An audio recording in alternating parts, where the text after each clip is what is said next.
உணர்வால உணர்வுனா என்னான்னு முதல்ல தெரிஞ்சுக்கணும். முதல்ல அதுதான் நம்மளுக்கு மூலம்.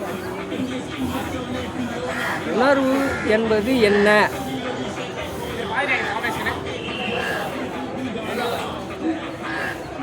அப்படின்னு அதுவே நம்மளுக்கு புரியல. இன்னும் ஏதோ வருது சாமி, ஏதோ போகுது சாமி அப்படின்னு நம்ம சொல்லிகிட்டு இருக்கோம். ஒவ்வொருத்தரும் சொல்கிறோம், எல்லாரும் அதான் சொல்கிறோம். இந்த உணர்வு இவ்வளோ நாள் இல்லை நம்மளுக்கு. இல்லை, குரு தொட்டவுடனே தான் அந்த உணர்வு வருதுன்னு சொல்கிறீங்க. இவ்வளோ நாள் அந்த உணர்வு நம்ம உடம்புல இருந்துதா? இருக்குது. உணர்வு இல்லைன்னா நம்ம இல்லை. உணர்வு இல்லைன்னா நம்ம யாருமே கிடையாது. தூக்கி தூர போட்டுருவாங்க. உணர்வுன்னு இருக்குது. இதுக்கு பேர், அதுக்கு தான் என்ன பேர் அப்படின்னா மெய் உணர்வுன்னு பேர். இதுக்கு பேர் என்ன? மெய் உணர்வு. மற்றதெல்லாம் என்னடா? பொய் உணர்வு. மற்றது சாதாரணமாக இருக்கும்போது நீ பேசுகிற கில்லுனா வலிக்குது எல்லாம் செய்து. இந்த உபதேசம் கொடுத்ததுக்கு பேர் என்ன அப்படின்னா, இந்த மெய்யை உணரக்கூடிய அந்த பொருளை உங்களுக்கு கொடுத்துருக்குறாங்க. அந்த பொருள் தான் மெய் உணர்வு. அந்த மெய் உணர்வை கவனிக்கிட்டு உள்ளே போய் பார்த்து அது என்னான்னு தெரிஞ்சுக்கிறதுக்கு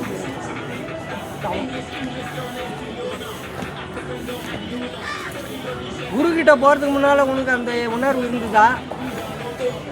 இல்லை. குரு தொட்ட பிறகு தான் ஏதோ இறங்குது சாமி, ஏதோ விறுவிறுனுக்கு, ஏதோ குறுகுறுனுக்கு, இங்கே ஓடுது அங்கே ஓடுதுன்னு எப்போ தெரியுது?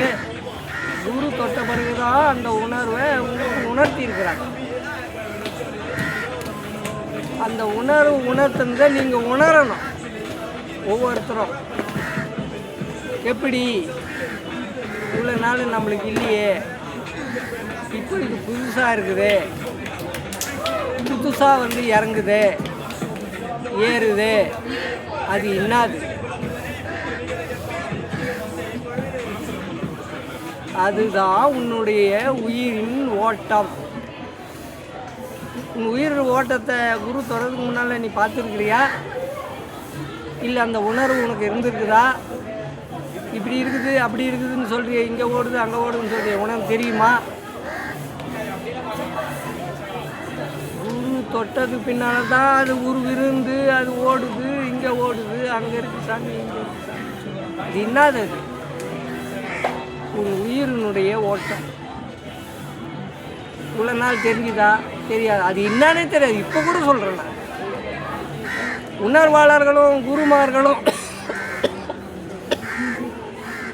ஏதோ உணர்வு கொடுத்துட்டோம், ஏதோ உணர்றோம், ஏதோ வருது, ஏதோ போகுது அப்படின்னு சொல்கிறாங்களே ஒழிய அது என்னது?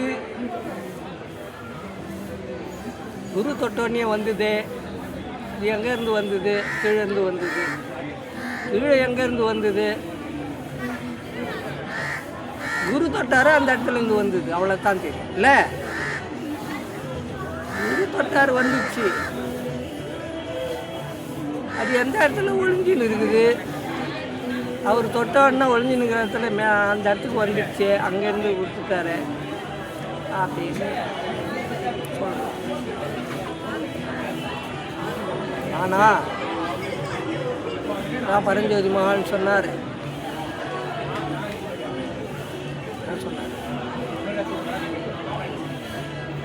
இடம் சொன்னாரா? இடம் சொல்லியிருக்கிறாரா? கடத்தில் ஒரு இடத்தில் என்ன சொன்னார்? அதை மர்மமாக சொல்லி விட்டார்ல. இந்த ஒரு இடம் எந்த இடம்னு சொல்லியிருக்கிறாரா? இல்லை நான் தொட்ட இடத்துல இருந்து தான் வருதுப்பான்னு சொல்லியிருக்கிறாரா? அங்கே தான் இருக்குது. ஒரு இடத்தில் கறந்த ஞானப்பாலை கனலான மூலக்கனலால் மூட்டி மூட்டி கம்ப நுனி வழியாய் ஏற்றி ஏற்றி நெருப்பாறு மயிர்பாலம் கடந்து கண் மூக்கு மத்தியிலே ஊட்டி ஊட்டி கண்ணுக்கு தெரியாத திரையாரும் கண்மூக்கு மத்தியிலே ஊட்டி ஊட்டி கருத்துக்கு இசைந்த சுவையை கபாலம் ஏற்றி ஏற்றி கண் மூக்கு மத்தியிலே ஊட்டி ஊட்டி கருத்துக்கு இசைந்த சுவையை கபாலம் ஏற்றி ஏற்றி கண்ணுக்கு தெரியாத திரையாரும் தன் திறமையால் திறக்க திறக்க தன் காரணத்தை தாமே அறியலாம். இதுதான் ஞானத்தினுடைய மூலம்.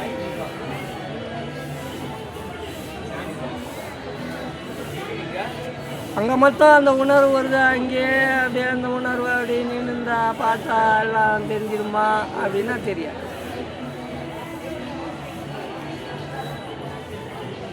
சொல்லிட்டாங்களே இந்த ஒரு இடத்துல கறந்து ஞானப்பால், அது என்ன பால்? ஞானப்பாலா?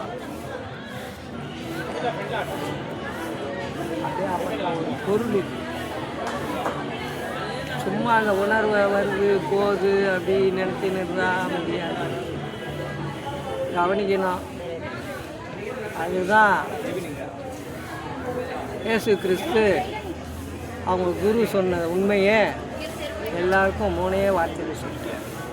கேளுங்கள் தரப்படும், தட்டுங்கள் திறக்கப்படும், தேடுங்கள் கிடைப்படும். மூணே வாசகம் தான் சொன்னேன். கேளு கொடுக்குற உபதேசம், தட்டி தட்டி திறக்க வேண்டியது உன்னுடைய பொறுப்பு.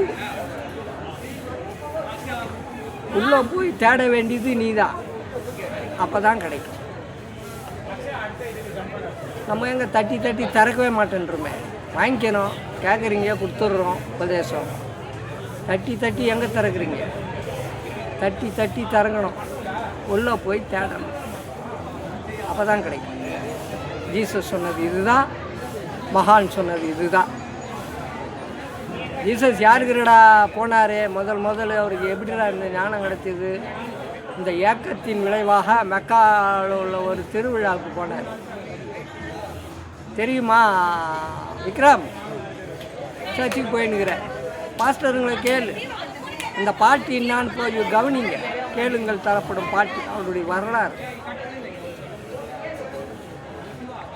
மக்கானுடைய திருவிழாவுக்கு போய் அங்கோடைய கோயிலில் குருவில் பல கேள்விகள் கேட்டு அவர் இவரை வான்னு கூப்பிட்டு வரல, போயிட்டார். அதுக்கு பிறகு 12 வருஷம் கழிச்சு தான்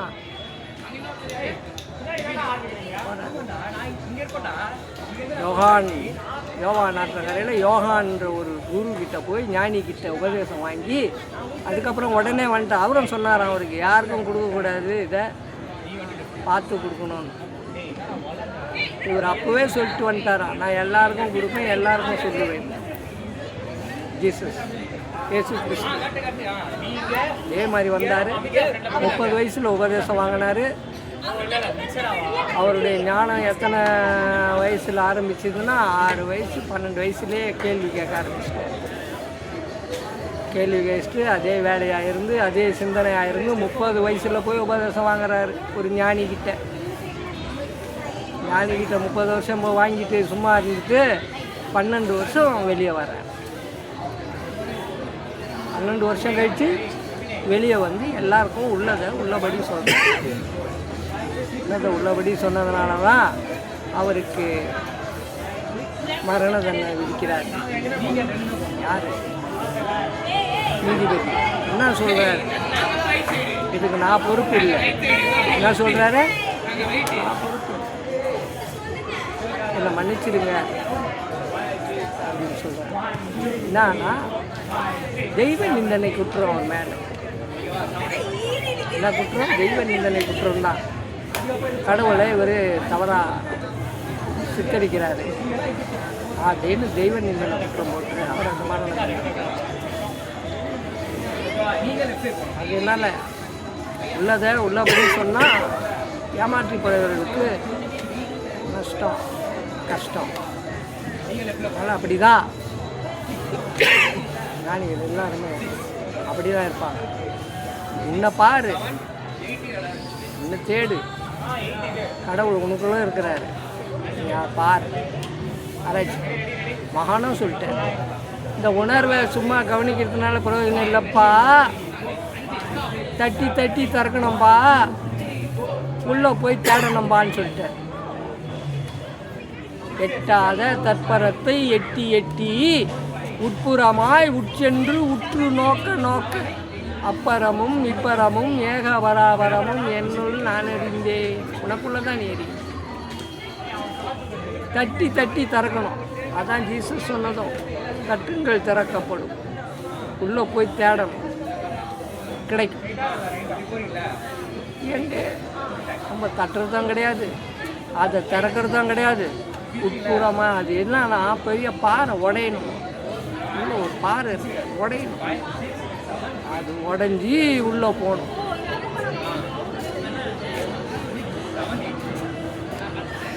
அது அவ்வளோ லீஸு. என்ன ஓட்டையாக இருக்குதுன்னு ஒருத்தர் கேட்டார் கூட என்னையே. என்னங்க சிறுசாக நெத்தி புருவத்து மத்தியில் ஓட்டை இருக்குது. ஆமாம் இருக்குது. உள்ளே போனோம். அது அவ்வளோ சிறுசாக இருக்குது, மயிர்காலை விட அவ்வளோ சிறுசாக இருக்குது அந்த புள்ளி. அந்த புள்ளி உள்ளே போகணும். அது எப்படி போனோம்? நுட்பமாக பார்க்கணும். அதுக்கு தந்திரம் வேணும், மந்திரம் வேணும். மந்திரன்றது மன உறுதி, தந்திரன்றது தன் திறன், தன்னுடைய திறமை, நுணுக்கம். அந்த நுணுக்கமாக பார்த்து நுணுக்கமாக உள்ளே போய் நுணுக்கமாக தேடினா தெரியும் உண்மை, உட்பொருள் விளங்கும்.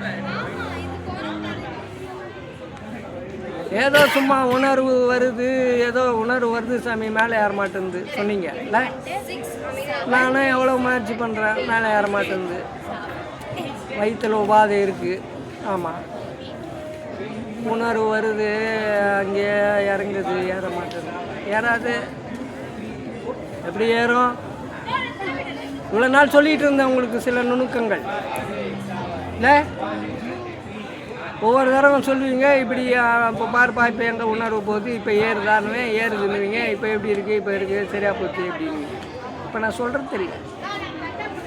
ஒவ்வொன்றும் நான் சொல்லி நீங்கள் தெரிஞ்சு அதை சரி பண்ணிங்கன்னா அப்புறம் பிரயோஜனமே இல்லைங்க. நீங்கள் எப்போ நம்ம அந்த நிலைக்கு வருது? நீங்கள் எப்போ தெரிஞ்சுக்கிங்க?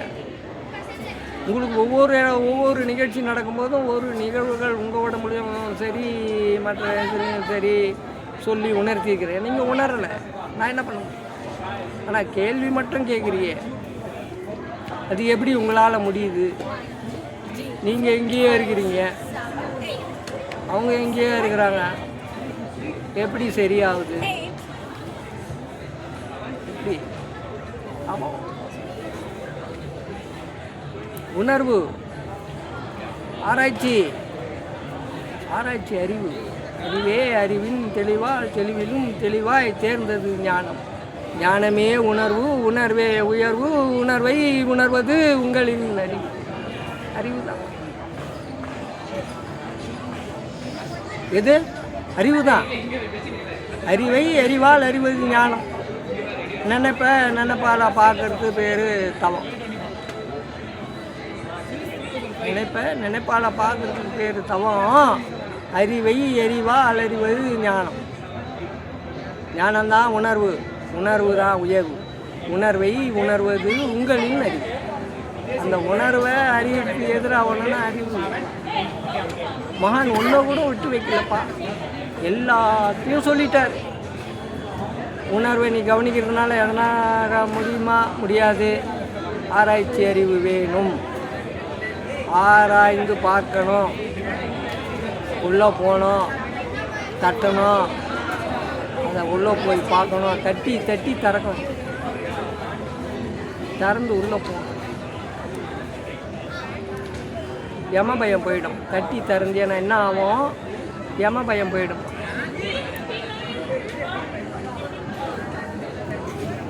நெற்றிக்கு நேர் உள் நின்றதும் நேரான உட்பாறை உடைத்ததும் நெஞ்சிலே யமவாதை நீக்கினதும் நானே நானே நானே.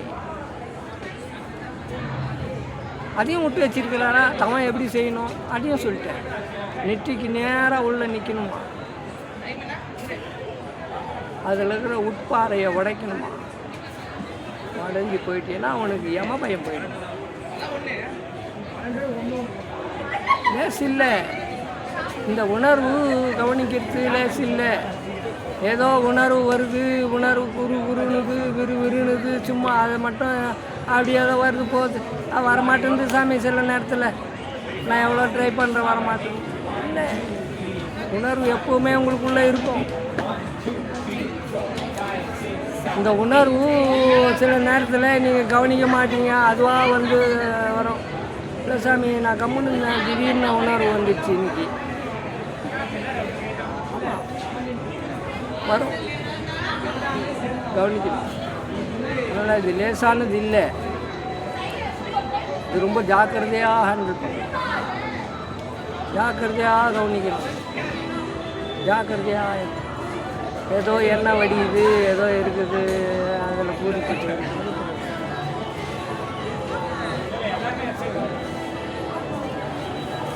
அதனால அதான் உங்களை விட்டுட்டேன். இப்போ நான் ஏதாவது சொல்கிறேன்னா இல்லை கவனிப்பான்னு சொல்கிறேன். நீங்கள் சொல்லுவீங்க ஒவ்வொரு தரம் பேசும்போது, கவனிக்க இப்படி இருக்குது, கவனி. நான் கவனின்னு சொன்னால் அதில் பல விஷயங்கள் இருக்கும். இந்த மாதிரி எதுவும் சொல்ல மாட்டேன்றாரு, விளக்க மாட்டேன்றாரு.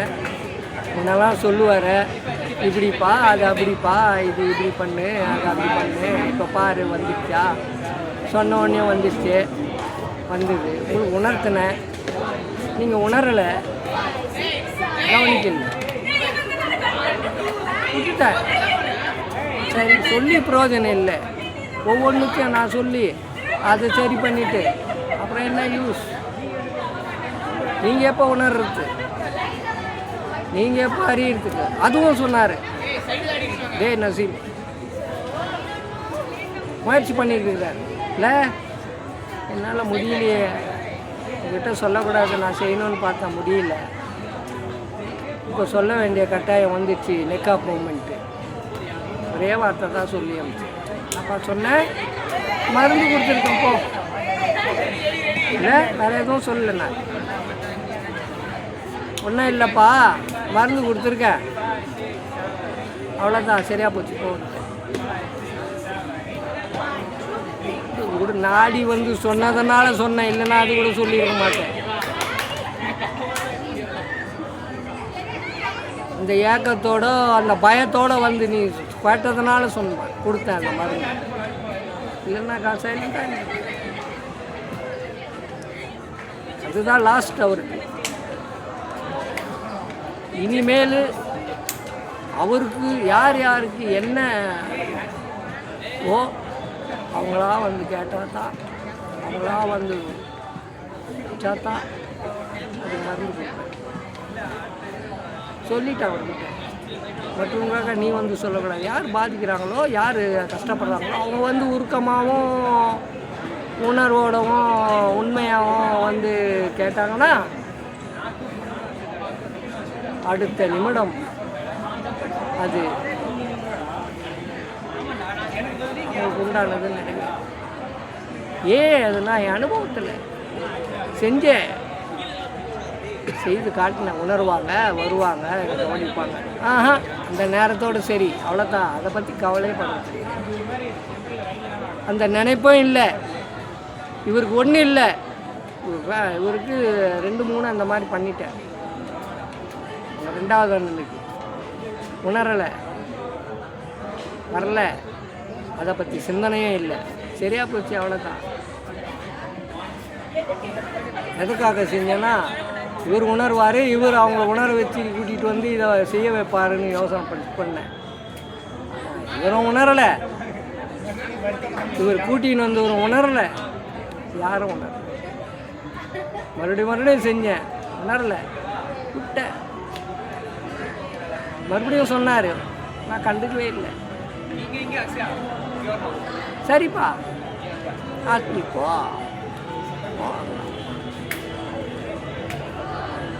சைலண்டாக விட்டேன். ஏன்னா அந்த உணர்வும் அந்த உணர்தலும் இல்லைன்னா பிரயோஜனம் இல்லை. அவங்களுக்கு உண்டான வழியை அவங்க தேடிக்கணும், அவங்க பார்த்துக்க வேண்டியது தான். உணர்ந்து வந்து உருக்கமாக கேட்டால் அது சரியாகும், சரி பண்ணலாம். உணரவும் உணராமல், உணர்தலும் இல்லாமல் தானோ எப்படியோ அப்படின்னு அது சரி பிரயோஜனம் இல்லை. உணர்ந்து இதை கவனிக்கிற அந்த பக்குவத்துக்கு அவங்க வரணும். எல்லாரும் கவனிக்கணும். எல்லாரும் ஒவ்வொருத்தரும் ஒவ்வொரு வீட்லேயும் குடும்பத்துலேயும் ஞானிகளாக பிரகாசிக்கணுன்ற எண்ணம் தான் மகானுடைய எண்ணம். ஒவ்வொரு ஞானிகளினுடைய எண்ணமும் அதுதான்.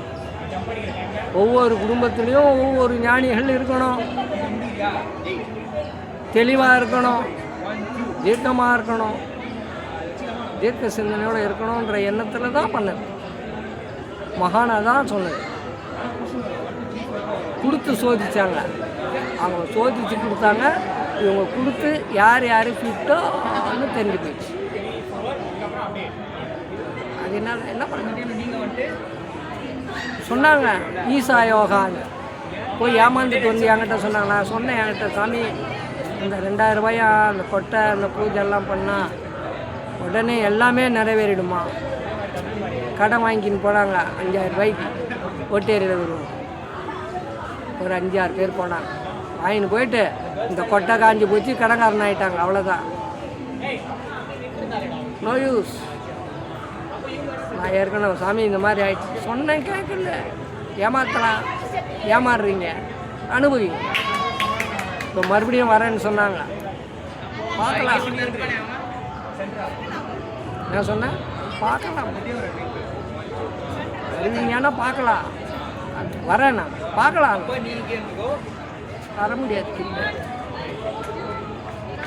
அதனால மெய்ப்பொருள்கிட்ட எதுவும் இது அண்ணலுப்பா, நீங்கள் அனாவசியமாக கிட்ட நெருங்க முடியாது, நீங்கள் அனாவசியமாக உட்கார முடியாது. ஏமாத்தினா உட்காரலாம், ஏமாத்தினா கூட்டம் வந்துடும். ஏமாற்ற பிரயோஜனம் இல்லை, ஏமாத்துகிற இடம் இல்லை, ஏய்க்கிற இடம் இல்லை.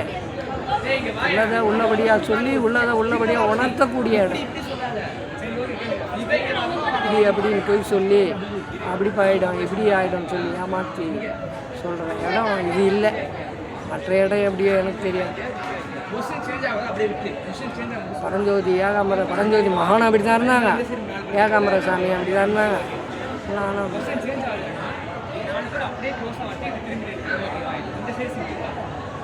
அவ்வளோ பெரிய மகான்கிட்டே ஆளுங்க கிட்ட போக மாட்டாங்க. சாதாரணமாக தான் தனியாக தான் இருப்பார், கூட்டம் இருக்காது. சாதாரணமாக தான் இருந்தார் மகான். அதே மாதிரி ஏகாம்பர சாமியாக இருந்தார். நானும் அப்படி தான் இருக்கேன். கூட்டம் சேர்க்க வேண்டிய வேலை எனக்கு இல்லை.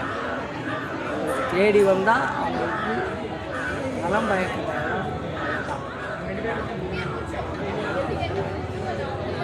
இப்போ ரீசெண்டாக ஒரு நடந்தது, போன மாதம் சொன்னாங்களே ரீட்டா, அதுக்காக ஆஹா ஓஹோன்னு நான் இருக்கேன்னா இல்லை, சாதாரணமாக இருக்கேன். மகான் எப்படின்னாரு அப்படி தான் இருக்கும்.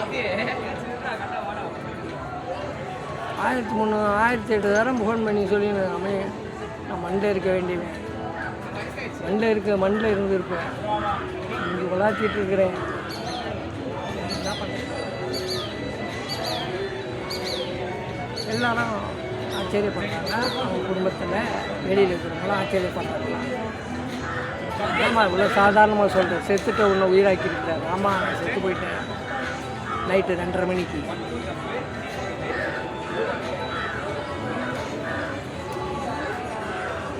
ஒரு ஜென்மம் நான் அழறாங்க. என்ன பண்ணுறேன்? அதுக்காக பில்டப் பண்ணி நிறுத்த முடியுமா?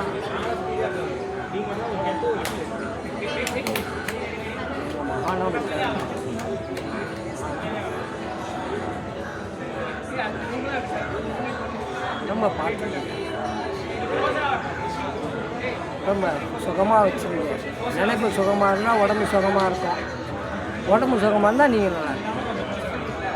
உடம்பு சுகம் இல்லை, நீ நிம்மதியாக இருக்காது. உங்களுக்கு எதனா ஒரு பிரச்சனை வந்துச்சுன்னா நிம்மதியாக தூங்குவியா? நீ தூங்க மாட்டப்பா. உன் சிந்தனை பூரா அதில் தான் இருக்கும். உடல் நலம் குறைஞ்சா உன் சிந்தனை பூரா அதில் தான் இருக்கும். நிம்மதி இருக்காது. உடல் ஆரோக்கியமாக வச்சுக்கணும். உடல் ஆரோக்கியமாக இருந்தால் உள்ள ஆரோக்கியமாக இருக்கும். உள்ள ஆரோக்கியமாக இருந்தால் நீ ஆரோக்கியமாக இருக்கும்.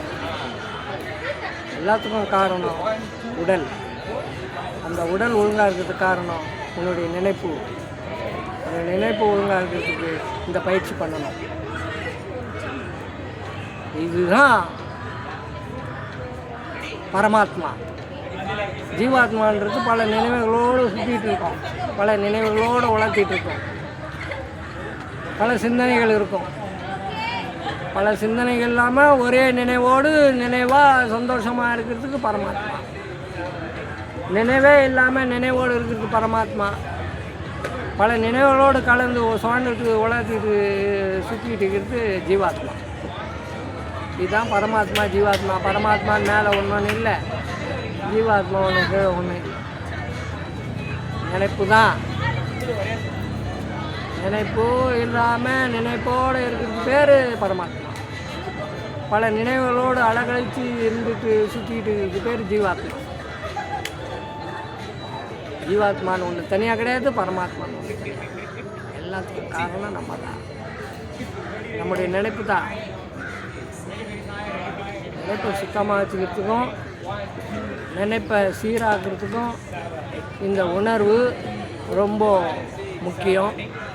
இந்த உணர்வை உருக்கத்தோடவும் அந்த நம்பிக்கையோடவும்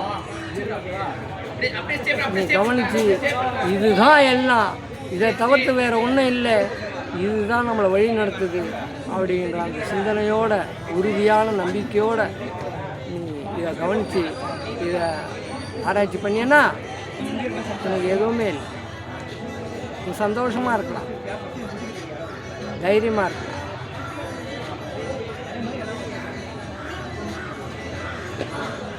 லேசானது இல்லை. நான் சொல்லிக்கிட்டே இருக்கிறேன் ஒவ்வொரு சபையில், உணர்வை கவனிங்க, உணர்வை கவனிங்க, உணர்வை கவனிங்க. உணர்வு உங்களை ஒழுங்குபடுத்தும். ஈசர் சொன்னார், நிலங்களை உழுவது போல் மலங்களை உழுங்கள் என்றார். இயேசு சொன்னது உள்ளத்தை உழு, உள்ளங்களை உழுவது போல் உங்கள் உள்ளங்களை உழுங்கள் என்றார். உள்ளத்தை உழு, உள்ளத்தை ஒழுங்குபடுத்து, பண்படுத்து. அதுதான் உள்ளன்றது நினைப்பு. நினைப்பை சீர்படுத்து. சில தவறுகள் நடக்கும், அதை ஒழுங்குபடுத்து. நடக்காத மாதிரி பார்த்துக்கணும். நடக்கிறது சகஜம் தான், அதை சிந்திக்கணும். சிந்திச்சு அதை ஒழுங்குபடுத்து. நம்ம எப்படி நம்ம சொல்லலாம், கோபம் வரும்டா. கோபம் எதுக்கு வருதுன்னா இருந்தலையே சிந்திக்கலையே.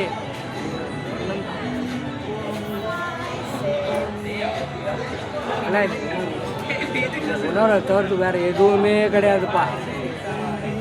இந்த உணர்வு தான் எல்லாம், இந்த உணர்வு தான் தவம். இதுக்கு மூச்சு அடக்கணுமோ, அப்படி பண்ணணுமோ, இப்படி பண்ணணுமோ இல்லை. சாதாரணமாக இருந்து சாதாரணமாக பண்ணி சாதாரணமாக அவ்வளோதான் போதும்.